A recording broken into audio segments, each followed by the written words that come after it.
Paano nga ba maging listo? Sino ang dapat maging listo? Ako, ikaw, tayo at ang ating buong pamilya ay dapat na maging listo. Ang Operation Listo ay isang advokasya na sinimulan ng Department of the Interior and Local Government noong taong 2014 sa pangunguna ng dating kalihim ng DILG na si Secretary Mar Rojas. Ito ay isang malawakang pagkilos na naglalayong ipabatid sa bawat Pilipino ang kahalagahan ng tamang paghahanda bago pa man mangyari ang bawat kalamidad.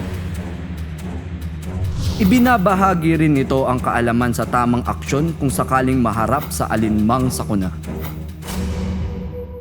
At ngayon, ito ay ipagpapatuloy ng kasalukuyang DILG Secretary Mel Sarmiento upang mas palawigin at maipaabot sa tahanan ng bawat pamilyang Pilipino.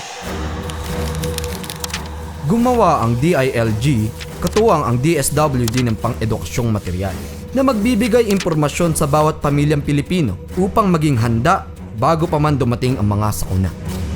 Ito ang gabay at mapa para sa Listong Pamilyang Pilipino.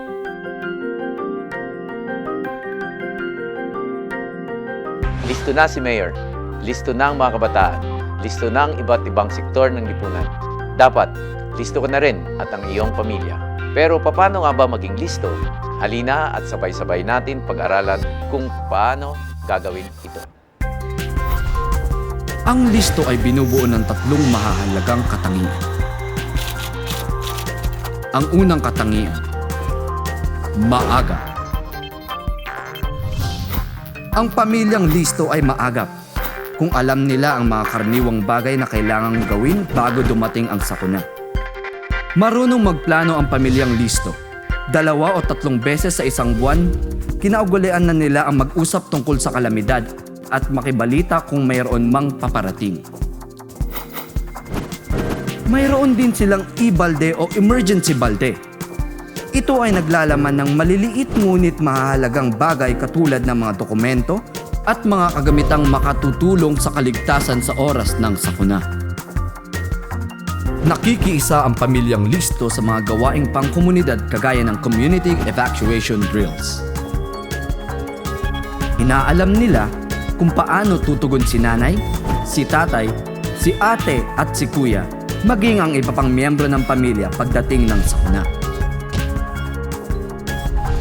Ang ikalawang katangian, may alam. Ang pamilyang listo ay may alam kung batid nila ang iba't ibang sakuna na maaaring maranasan nila sa kanilang lugar. Nalalaman din nila kung paano ang pagtugon sa mga ganitong pangyayari. Ano nga ba ang mga karaniwang sakuna na nararanasan ng iyong pamilya sa inyong lugar? Ito ba ay bagyo, landslide, baha, storm surge o lindol? Narito ang ilan sa mga pangkaligtasang paraan na maaaring tandaan. Bagyo.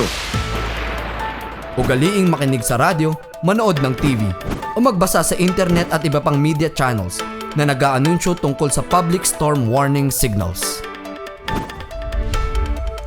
Putulin ang mga sanga ng puno na maaaring magdulot ng panganib kung mayroong banta ng bagyo.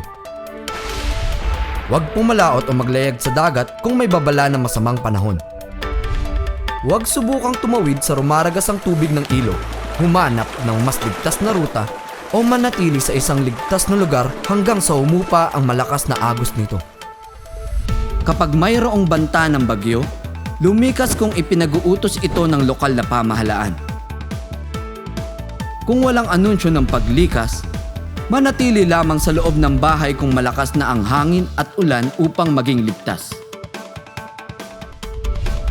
Baha. Ilagay ang mga kable at koneksyon ng kuryente sa mas mataas na bahagi ng bahay.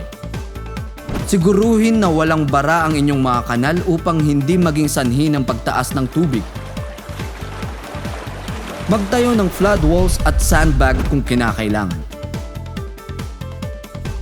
Iwasang magmaneho sa lugar na binabaha. Ang 2 talampakang taas ng umaagos na tubig ay maaaring magtangay ng sasakyan. Huwag lumusong o maglaro sa baha dahil ito ay mapanganib. Maaari rin itong magdulot ng sakit dahil sa maruming tubig. Sunog. Alamin ang emergency exit sa inyong bahay o mga gusali. Ugaliing isara ang tangke ng gas panluto.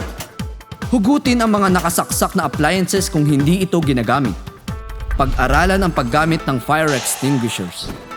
Ilagay ang mga numero ng telepono ng fire station sa lugar na madaling makita. Lindol. Alamin kung ang inyong bahay ay nakatayo malapit sa isang fault line. Magtalaga ng mga ligtas na lugar sa loob ng bahay, paaralan o opisina. Gawin ang drop, cover, and hold. Dumapa sa lupa o sahig. Magtago sa ilalim ng matibay na mesa at humawak sa paa nito. Manatili sa loob ng bahay hanggang sa matapos ang pagyanig. Siguraduhing ligtas nang lumabas ng bahay. Kung nasa labas na ng bahay, humanap ng lugar malayo sa mga gusali, puno, poste ng kuryente at iba pang bagay na maaaring bumagsak. Bumalik lamang ng bahay kapag sinabi na ng otoridad na ligtas na ang sitwasyon. Landslide. Makipag-ugnayan sa DRRM office at alamin kung may banta ng landslide sa inyong lugar. Iwasang magtayo ng bahay sa gilid o paanan ng bundok, bangin o hukay at saan mang lugar na nagkaroon na ng landslide. Kung nasa loob ng bahay at nagkaroon ng landslide, pumunta sa parte o ligtas na bahagi na malayo mula sa paparating na landslide. Kung nasa labas ng bahay, lumayo sa maaaring daanan ng landslide, maging sa mga puno, poste ng kuryente at mga gusali. Storm surge at tsunami. Magtungo sa mataas na lugar kung may kapansin-pansin na pagtaas at pagbaba ng tubig. Huwag manirahan malapit sa dagat o sa mga lugar na no-build zones. Magtanim ng bakawan o magtayo ng seawall kung malapit ang bahay sa dagat. Alamin sa DRRM office ang warning signals sa inyong komunidad para sa tsunami at storm surge. Magkabit ng mga karatolang paalala o babala malapit sa delikadong parte ng dalampasigan. Ugaliing makinig sa balita ukol sa tsunami o storm surge. Ang ikatlo at huling katangian, handang-handa. Ang pamilyang handa ay alam ang ligtas na ruta na maaaring daanan kung kinakailangang lumikas at magtungo sa evacuation center. Kaya nilang tukuyin ang mga karaniwang panganib na nararanasan sa lugar at mga early warning systems kagaya ng mga sumusunod.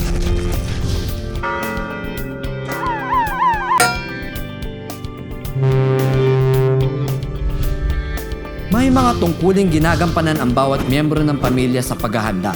Nalalaman rin nila ang mga lugar na maaaring maging tagpuan ng buong pamilya kung sakaling magkahiwa-hiwalay sila dahil sa sakuna.